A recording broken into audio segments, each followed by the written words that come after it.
പലതരം കമ്പോണൻസ് ഒരുമിച്ച് പ്രവർത്തിക്കുന്നതിൻ്റെ ഫലമായാണ് ബുള്ളറ്റ് ഫയറിംഗ് നടക്കുന്നത്. ഈ ഭാഗമാണ് ലക്ഷ്യസ്ഥാനത്ത് തുളഞ്ഞു കയറുന്ന ബുള്ളറ്റ് അല്ലെങ്കിൽ പ്രൊജക്ടൈൽ. ഇത് ലെഡ് അല്ലെങ്കിൽ ലെഡ് അലോയ് കൊണ്ടാണ് കൂടുതലായും ഉണ്ടാക്കുന്നത്. ഇത് കോപ്പർ കൊണ്ടുണ്ടാക്കിയ മെറ്റൽ ജാക്കറ്റ് കൊണ്ട് കവേർഡ് ആയിരിക്കും.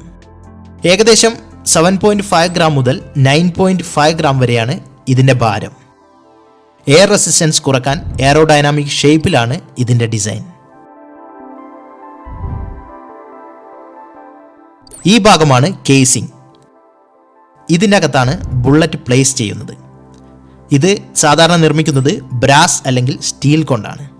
ഇത് ബുള്ളറ്റിലെ ബാക്കി ഭാഗങ്ങൾ പ്ലേസ് ചെയ്യാനുള്ള കണ്ടെയ്നർ കൂടിയാണ്. ഗ്യാസ് ലീക്കേജ് ഇല്ലാതിരിക്കാനും കേസിംഗ് സഹായിക്കുന്നു. ഈ ഭാഗമാണ് പ്രൊപ്പലൻറ്റ്. ഇത് ഒരു കെമിക്കൽ മിക്സ്ചറാണ്. പഴയ മോഡൽ തോക്കുകളിൽ ഗൺ പൗഡറായിരുന്നു പ്രൊപ്പലൻ്റായി ഉപയോഗിച്ചിരുന്നത്.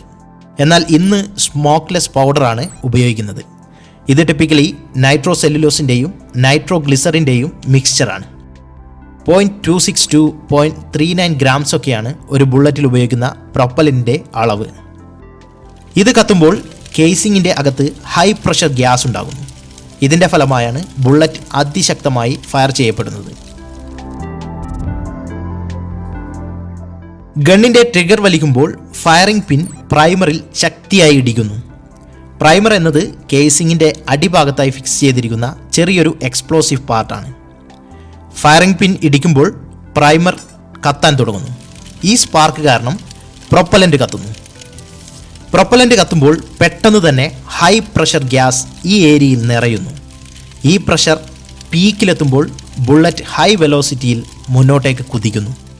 300 മീറ്റർ പെർ സെക്കൻഡ് മുതൽ 420 മീറ്റർ പെർ സെക്കൻഡ് വരെയാണ് ഈ ബുള്ളറ്റിൻ്റെ ആവറേജ് സ്പീഡ്.